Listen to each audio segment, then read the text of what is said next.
Continuamos nossa jornada para entendermos como é que o Senhor Jesus vai trabalhando nossas vidas, vai fazendo a sua terapia em nós, vai tornando-nos pessoas emocionalmente equilibradas. Já vimos como é que Jesus trabalhou isso em diversos personagens das narrativas do Evangelho. Então, como é que essa terapia do Mestre vai acontecendo em nós? No domingo passado à noite, eu fiz referência a uma experiência de sermos levados até os limites da nossa fé.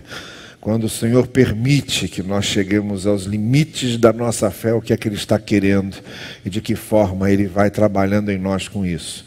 Hoje eu quero continuar pensando sobre isso. Quando o Senhor permite que nós cheguemos aos limites da nossa fé, o que é que Ele quer de nós? O que é que Ele está operando em nós? E quais são as consequências mais imediatas e mais práticas disso? Nós vamos ler agora, talvez, um dos textos mais dramáticos dos Evangelhos, em Mateus capítulo 15, um dos momentos mais difíceis e um daqueles textos bastante emocionantes mesmo, quando a gente começa a lê-lo e se perde em termos de imaginarmos a cena e compreendermos perfeitamente o que estava acontecendo naquele lugar. Nós não deixamos de nos impressionar com a intensidade da coisa, com a intensidade do acontecimento, com a intensidade desse evento narrado em Mateus capítulo 15. Podia ser qualquer um de nós ali na situação dessa mulher. Qualquer um de nós passando ali pelo que aquela mulher estava passando. E lidando com as situações de limites da fé com as quais ela estava lidando. Então eu peço a sua atenção, por favor, para lermos Mateus capítulo 15, a partir do versículo 21. Saindo daquele lugar,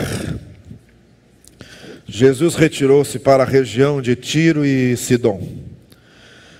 Uma mulher cananeia, natural dali daquela região, veio a ele gritando: Senhor, filho de Davi, tem misericórdia de mim. Minha filha está endemoninhada e está sofrendo muito. Mas Jesus não lhe respondeu palavra. Então seus discípulos se aproximaram dele e pediram: manda-a embora, pois vem gritando atrás de nós. Ele respondeu: eu fui enviado apenas às ovelhas perdidas de Israel. A mulher veio, adorou de joelhos e disse: Senhor, ajuda-me. Ele respondeu: não é certo tirar o pão dos filhos e lançá-lo aos cachorrinhos. Disse ela, porém: sim, Senhor, mas até os cachorrinhos comem das migalhas que caem da mesa dos seus donos. Jesus respondeu: mulher, grande é a sua fé, seja conforme você deseja. E naquele mesmo instante, a sua filha foi curada. Quero chamar a sua atenção para algumas coisas aqui desse texto, mas eu quero fazer referência a uma primeira coisa que logo de saída no início do texto salta aos olhos, que é o fato de que Jesus se retirou da região onde ele costumava estar, ali na Galileia, nos arredores do chamado Mar da Galileia, que era um lago imenso ali, cravado no centro da região. Aquelas cidades e aldeias por onde ele andava, Cafarnaum, Magdala, Betsaida, e foi se afastando para cercanias mais distantes, agora já chegando quase lá onde era a fronteira da Síria, do Líbano, onde ficava essa região, que na época em que Canaã ainda nem tinha recebido os israelitas quando invadiram a terra, era a região dos chamados Tiro e Sidom. E lá o Senhor Jesus começou a pregar e a ensinar, longe das fronteiras de Israel, na região que era conhecida como a Fenícia. E é esse ponto que logo em primeiro lugar chama a minha atenção. Como Jesus tinha essa liberdade imensa de quebrar fronteiras. como Jesus tinha essa liberdade de ultrapassar lugares, de ir a termos inesperados, que um judeu, na sua vida cotidiana, jamais esperaria que acontecesse. Quando ele foi ultrapassando esses limites geográficos que as pessoas vão instituindo, vão demarcando e vão se tornando reféns dos próprios limites que elas fazem, e como ele foi ultrapassando essas fronteiras para ir além, para ir além, para ir além, onde talvez seus discípulos não desejariam que ele estivesse. Afinal de contas, ele era o Messias, e o Messias era uma promessa a Israel. O que é que a Fenícia tinha a ver com isso? O que é que Decápolis tinha a ver com isso? O que é que as cercanias de Tiro e Sidom tinham a ver com isso? Mas Jesus ia. E é aqui na abertura desse texto que eu vejo a maior lição que a igreja do Senhor deve aprender. Assim como o Senhor não se deixava amarrar por fronteiras humanas, a sua igreja não deve se deixar amarrar por fronteiras, nem geográficas, nem ideológicas. A igreja tem que estar sempre disposta a passar essas fronteiras, para levar o evangelho nos lugares mais distantes e aos povos que nos pareçam mais estranhos.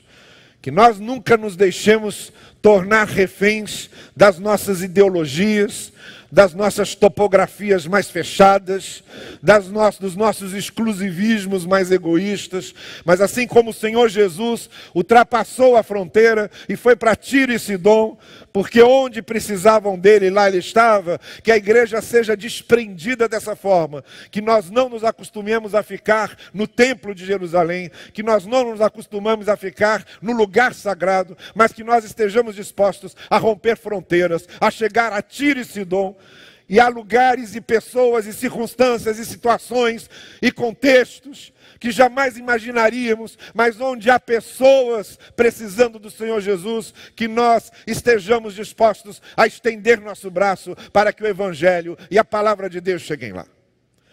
Talvez uma das coisas que mais tem tolhido a igreja do Senhor Jesus Cristo foi nos acomodarmos sempre às nossas praças, aos nossos arredores, nós nos sentirmos confortados simplesmente em virmos ao templo, louvar, cultuar, mas esse não é o propósito do Senhor. E se nós somos corpo de Cristo, não é o propósito de Cristo. Cristo está sempre passando fronteiras, Ele está sempre indo a Tiro e Sidom. E o mínimo que Ele espera dos seus discípulos é que estejam dispostos a fazer a mesma coisa. Cheguem a pessoas diferentes de vocês. Cheguem a pessoas que pensem diferente de vocês. Cheguem a pessoas que tenham maneiras diferentes de viver. Cheguem a pessoas que tenham maneiras diferentes de ver o mundo. Cheguem a pessoas que tenham culturas diferentes. Cheguem lá, porque são pessoas, são perdidos e estão carecendo de ouvir o Evangelho e ouvir a palavra de Deus.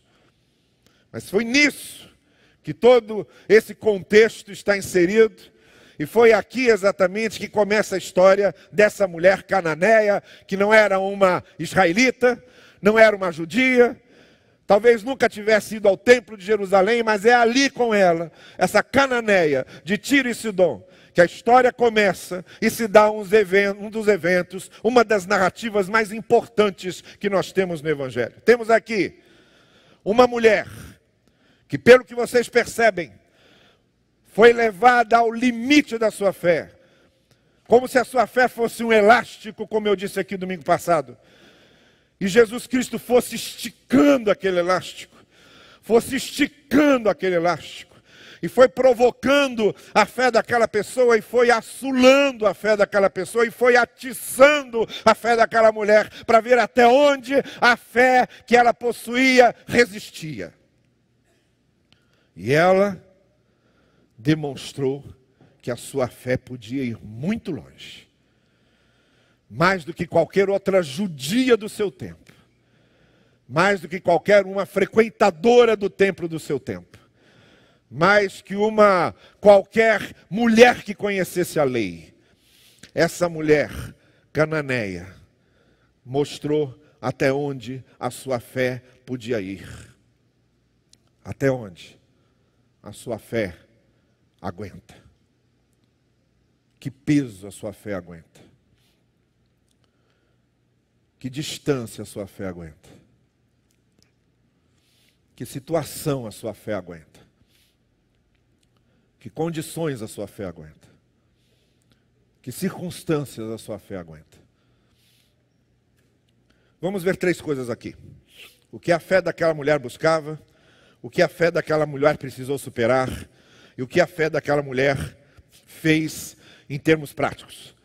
Sim, porque o que nos interessa muito é saber o que a fé faz em termos práticos. A fé teórica, a fé discursiva, ela é muito fácil, mas o que é que uma fé verdadeira consegue em termos práticos, em termos de gestos, de ações concretas, de resultados, de frutos? O que é que a fé consegue de fato em termos práticos? Mas vamos começar com a primeira pergunta. O que a fé daquela mulher buscava quando ela surge em cena?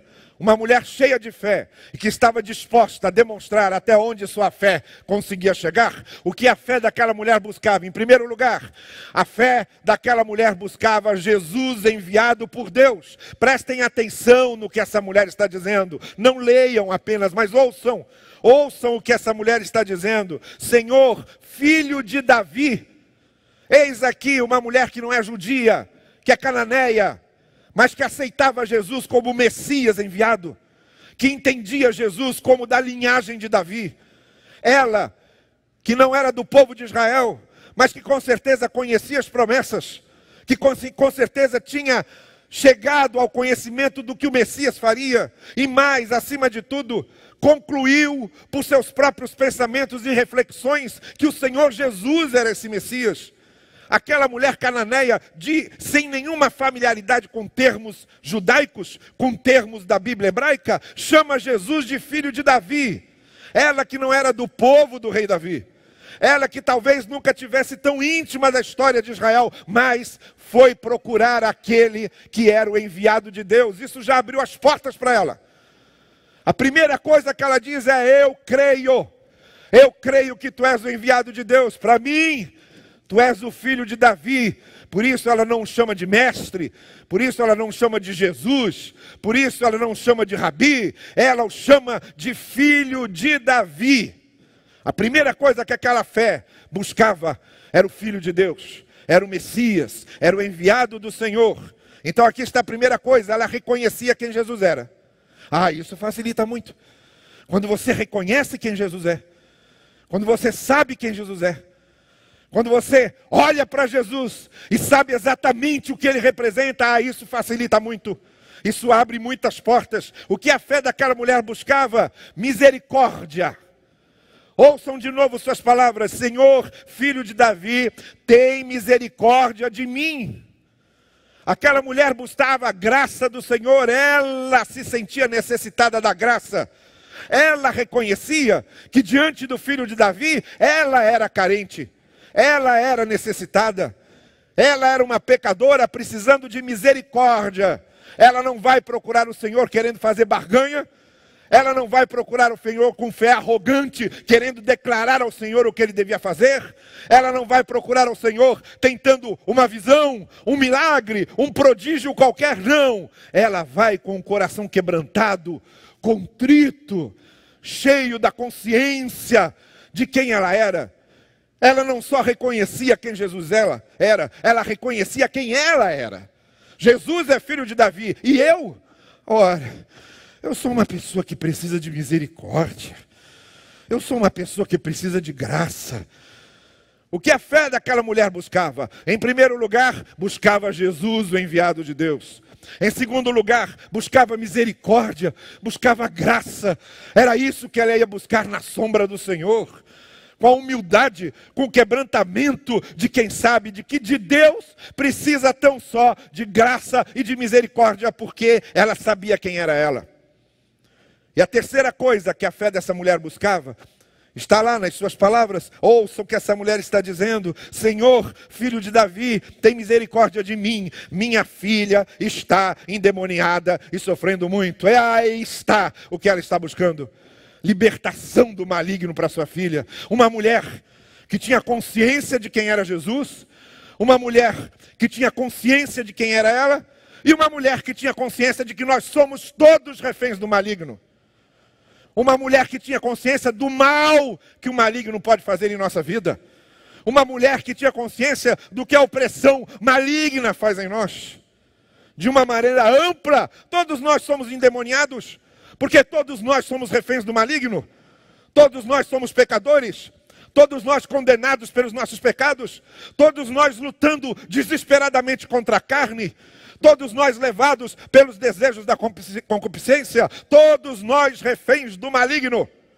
O que aquela mulher ia buscar era a libertação dessa opressão. Para sua filha, a humanidade é refém da opressão do maligno. Olhe para o mundo. Olhe para a sociedade que vivemos. Veja essa loucura.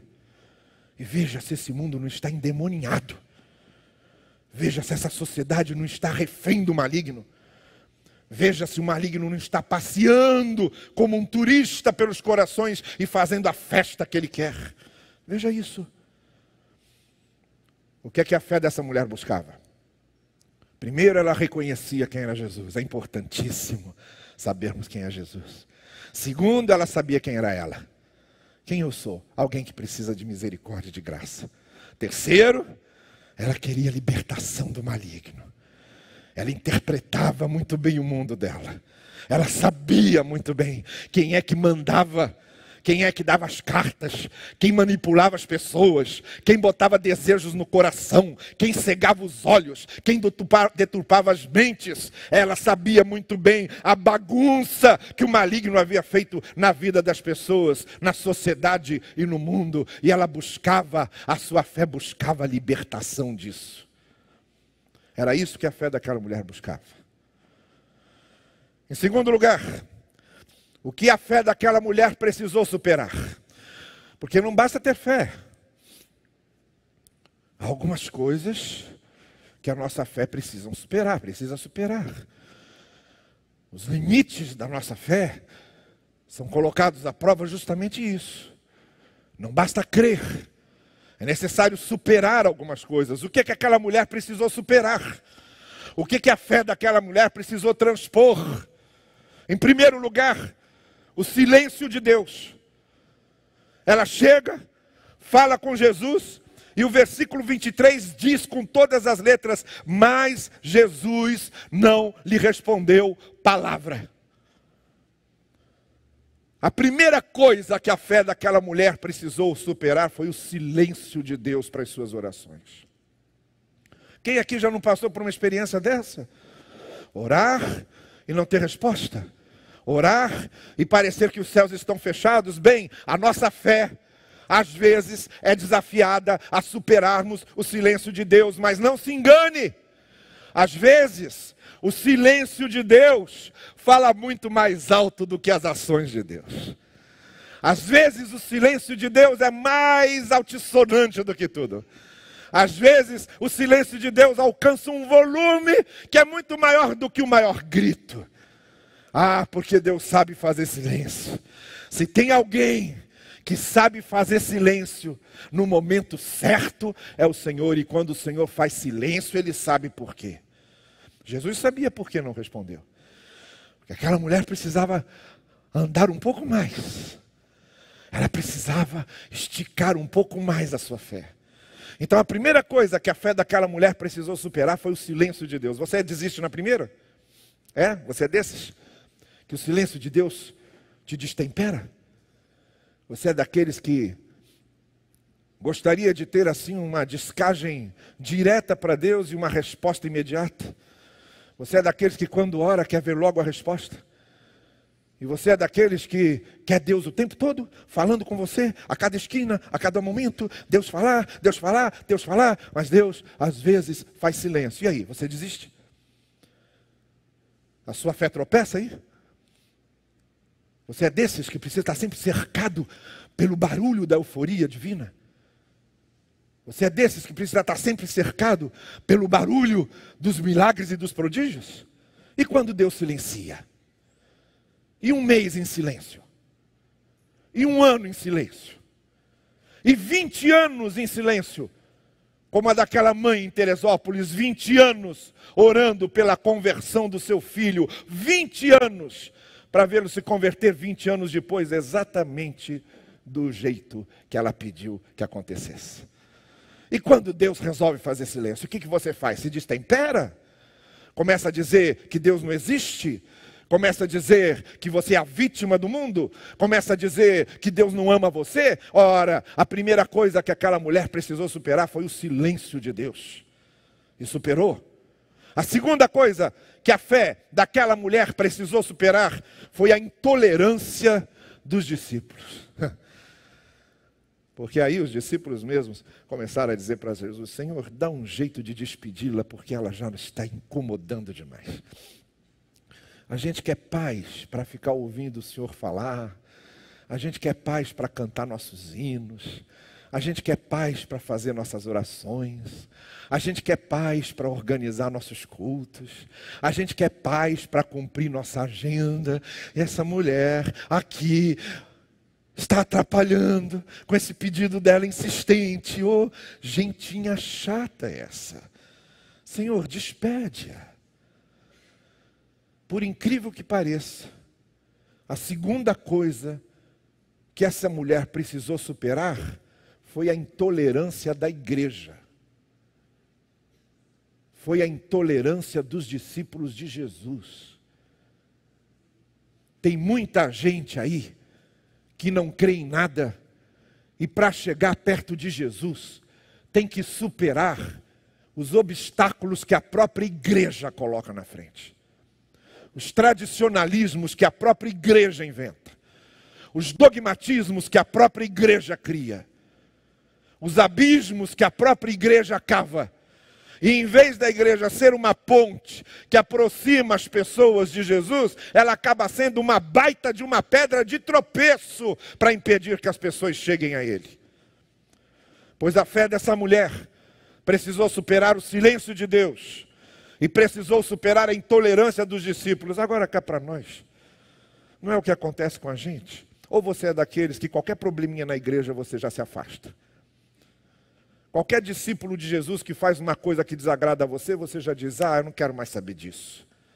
Você é daqueles que logo se desarma quando há um mau testemunho desses da vida? A sua fé está firmada mais nas pessoas ou em Cristo? A sua fé está formada mais em Cristo ou na estrutura da igreja? A sua fé está no Evangelho ou a sua fé está na instituição eclesiástica? Porque onde estiver sua fé, se a sua fé, em vez de estar no Evangelho, estiver na instituição eclesiástica, qualquer discípulozinho de Jesus que atrapalhar o seu caminho, você vai se afastar. A segunda coisa que aquela mulher precisou superar foi a intolerância dos discípulos. O silêncio de Deus, a intolerância dos discípulos. E a terceira coisa que a fé daquela mulher precisou superar foi a aparente exclusividade da vinda de Jesus para os judeus. Porque aí, como se não bastasse, aquela mulher continuou insistindo e Jesus responde: olha, eu fui enviado apenas às ovelhas de Israel. Ele estava certo. Nesse primeiro momento, foi para Israel mesmo. A fé só seria divulgada aos outros depois da ressurreição de Jesus. O ministério de Jesus veio para ser feito na Galileia, em Judeia, ali onde ele esteve, Jerusalém, ressuscitou ali, e aí depois que ressuscitou, ele reúne os discípulos e diz: agora vocês vão para o mundo inteiro. Agora vocês vão ao mundo inteiro. Mas naquele primeiro momento, a revelação do Messias prometido era a Israel. Mas não era uma questão de exclusividade. Era uma questão cronológica apenas de colocação. E parece que aquela mulher entendeu isso porque ela continuou insistindo. É como se Jesus dissesse: olha, nesse primeiro momento, para entender o que eu estou dizendo, eu estou me dirigindo aos meus filhos em Israel, ao meu povo, para eles que eu vim. Não vai ser sempre assim, mas agora é. Mas aí pode passar uma ideia de exclusividade de Jesus apenas para os judeus, e não era o caso. Não era uma exclusividade predestinista, por exemplo, como querem os predestinistas quando dizem que Deus elege alguns para a salvação e outros para a perdição. Não. E aquela mulher entendeu isso. Ela sabia que não era assim. Muitas pessoas dizem, eu não sou religioso, eu não vou entender o Evangelho, como se o Evangelho fosse só para religiosos. Ou ainda outros que dizem, eu não fui criado na igreja, por isso eu não posso entender o Evangelho, como se o Evangelho fosse apenas para gente criada na igreja. Não é esse tipo de exclusividade. Esse tipo de exclusividade não existe. E a fé daquela mulher rompeu essa aparência de exclusividade. Muito bem, o que a fé daquela mulher buscava, o que a fé daquela mulher precisou superar e, finalmente, o que a fé daquela mulher fez em termos práticos, em resultados práticos, concretos, tangíveis, o que a fé daquela mulher fez com ela, com a vida dela. O que é que produziu? Porque é aí que essa terapia de Jesus conosco, essa maneira peculiar de Jesus ir trabalhando nossa vida, nosso coração, nossas emoções, nossos pensamentos, nossos sentimentos, é aí que a coisa se torna decisiva. O que é que a fé promove em termos práticos? E a primeira coisa que a fé daquela mulher produziu na sua vida foi que ela veio para perto de Jesus.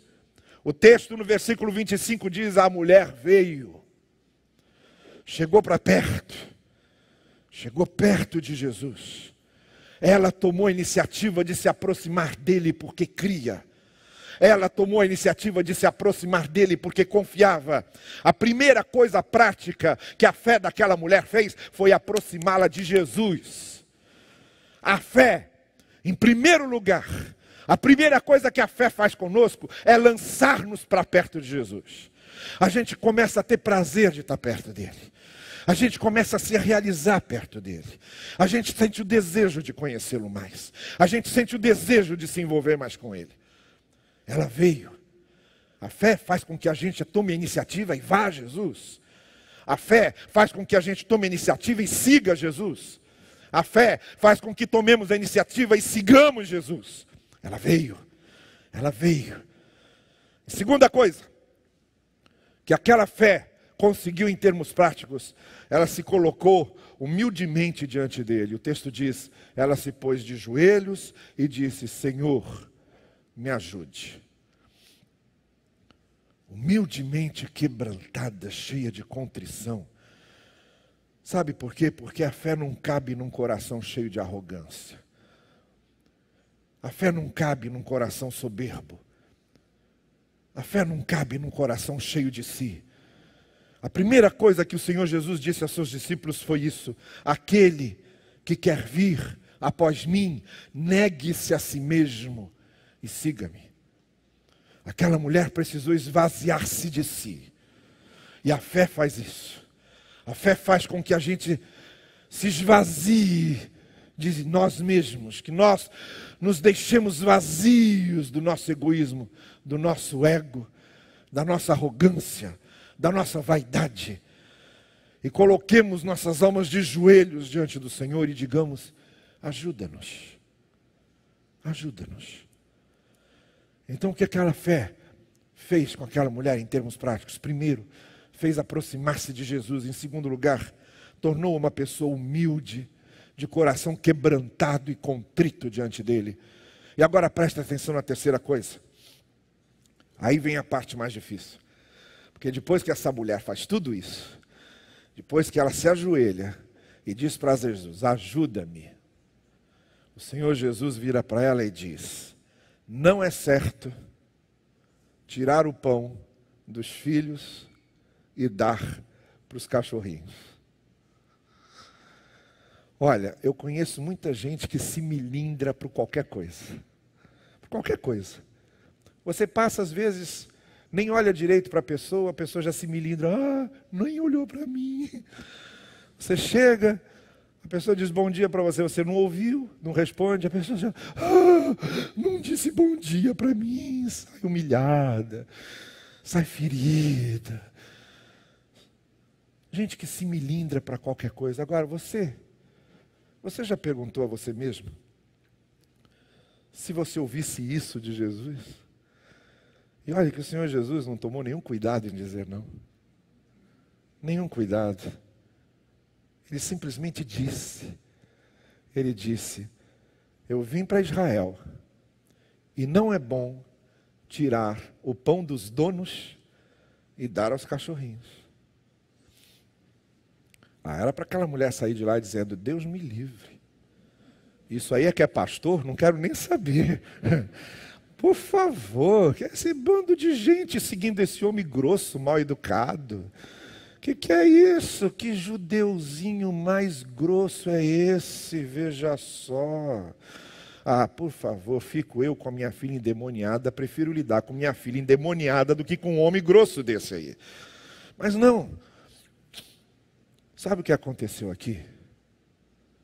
Uma das coisas mais maravilhosas que acontecem em um coração que está repleto de fé. A mulher responde para Jesus assim, sim, Senhor. Eu entendo o que o Senhor está dizendo. Eu sei que em comparação contigo, o que é que eu sou? Senão o cachorrinho da casa. Eu sei que em comparação contigo, o que é que eu sou? Senão uma pecadora. E eu sei que como cachorrinho da casa, eu não mereceria nada. Mas, Senhor, os cachorrinhos comem as migalhas que sobram da mesa dos seus senhores. E por saber quem eu sou, e por saber quem tu és, se tiveres apenas migalhas, elas serão verdadeiros banquetes para mim. A coisa mais maravilhosa que aconteceu na vida dessa mulher foi que a fé daquela mulher colocou-a no lugar dela.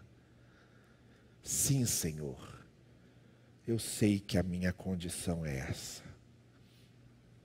Eu sei que eu sou pecadora. Eu sei que eu não mereço nada. Aí quando você vê um negócio desse, olha que raiva me dá daquela gente que fica ditando as coisas para Deus. Que raiva me dá daqueles pastores que se acham donos de Deus. Que raiva me dá daqueles crentes que querem manipular Deus com seus caprichozinhos mais desprezíveis. Porque a fé, quando é fé de verdade, ela faz isso. Em termos práticos, ela nos coloca no nosso lugar. E ela faz com que nós concordemos com Deus quando Deus diz, vocês são pecadores, a gente diz, somos. Quando Deus diz, vocês precisam de perdão, a gente diz, precisamos. Quando Deus diz, vocês estão longe dos meus caminhos, a gente responde, estamos. Quando Deus diz, os meus pensamentos estão muito acima dos pensamentos de vocês, a gente diz, está, de fato. Quando Deus diz, vocês estão condenados nos seus pecados e iniquidades, a gente diz, estamos. Porque a fé faz com que a gente reconheça o nosso lugar. Em termos práticos, ela faz com que nós reconheçamos a nossa condição. E é isso que muda tudo. Essa fé fez com que aquela mulher se aproximasse de Jesus. Fez com que aquela mulher se quebrantasse diante dele. E fez com que aquela mulher concordasse com a condição dela, o que fez com que ela ainda reforçasse o seu pedido de misericórdia. Senhor, se é assim, as migalhas da tua misericórdia já me servem. Se essa é a minha condição, se eu sou isso aí e estou nessa condição, as migalhas dessa graça já serão suficientes para mim. E sabe qual foi o resultado de tudo isso?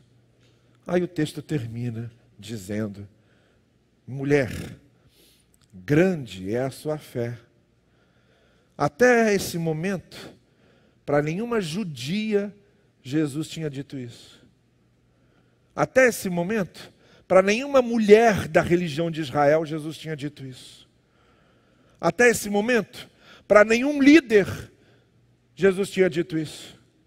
Para nenhum sacerdote, para nenhum escriba, para nenhum fariseu, mas para aquela mulher cananeia de Tiro e Sidom, Jesus diz, grande é a sua fé. Seja conforme o você deseja. E aí ela chegou em casa e encontrou a sua filha curada. Até onde a sua fé leva você? O que é que a sua fé produz em termos práticos na sua vida? O que é que a sua fé tem mudado em você? O que é que a sua fé tem mudado na sua relação com Deus? O que é que a sua fé tem mudado na sua visão de mundo? O que é que a sua fé tem feito você produzir para o reino do Senhor? Às vezes o Senhor permite que nós cheguemos aos limites da fé, para que nós aprendamos de uma vez por todas o que uma fé verdadeira e autêntica pode fazer. E aí sim, depois que a gente passa por uma experiência dessa, a gente é capaz de abrir o coração e dizer: ó Jesus bendito, terno e bom Senhor, só em Ti confio, grande Salvador. Exatamente o que nós vamos cantar